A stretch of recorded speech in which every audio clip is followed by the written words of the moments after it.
श्री स्वामी समर्थ. नमस्कार स्वामी भक्तांनो, स्वागत आहे तुमचं आपल्या श्री स्वामी समर्थ भक्त या यूट्यूब चॅनलमध्ये. स्वामी भक्तांनो, आज तुमच्यासाठी श्री स्वामी समर्थ महाराजांची स्वामी लीला घेऊन आलो आहोत.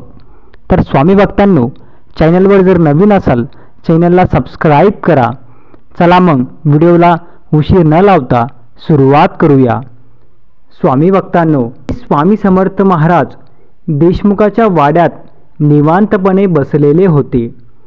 त्यांच्या भोवती काही सेवेकरी आणि काही भक्त मंडळी जमलेली होती.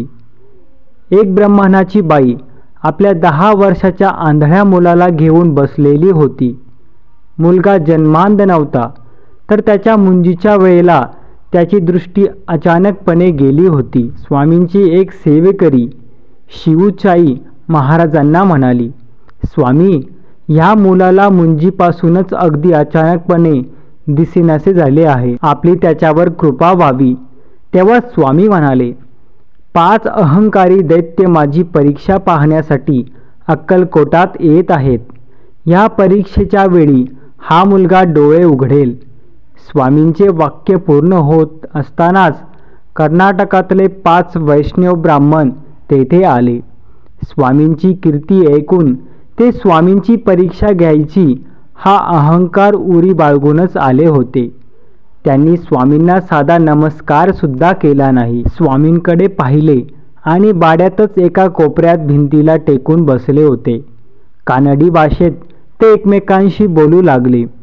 स्वामींना काय प्रश्न विचारायचे याची ते आपापसात जुळणी फळ लागले. संस्कृत भाषेत स्वपनी प्रभू निचामान त्यांना अडचणी आणायचे असा त्यांचा बेत होता. तर स्वामींनी त्या अंध मुलाला हाक मारली, अरे गणेशी, तू इकडे ये, माझ्याजवळ बस. हे जे 5 इतक्यात वैष्णव ब्राह्मण आले आहेत त्यांच्या मनात माझ्याविषयी काही शंका आहे. संस्कृतमधून प्रश्नांची जुळणी चालू आहे.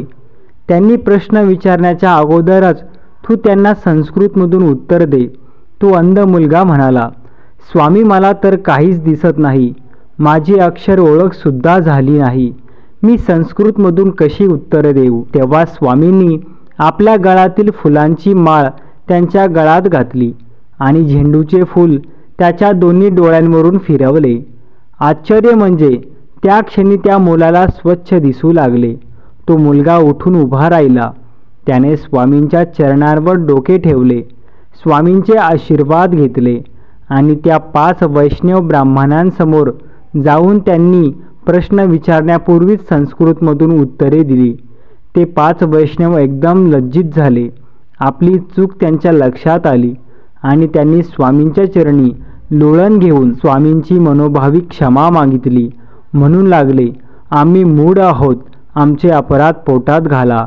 तर स्वामी भक्तांनो, त्या 5 वैष्णव एकदम स्वामींना कसा त्यांना अनुभव दाखवला तर या कथेतून आपण ऐकलं आहेत.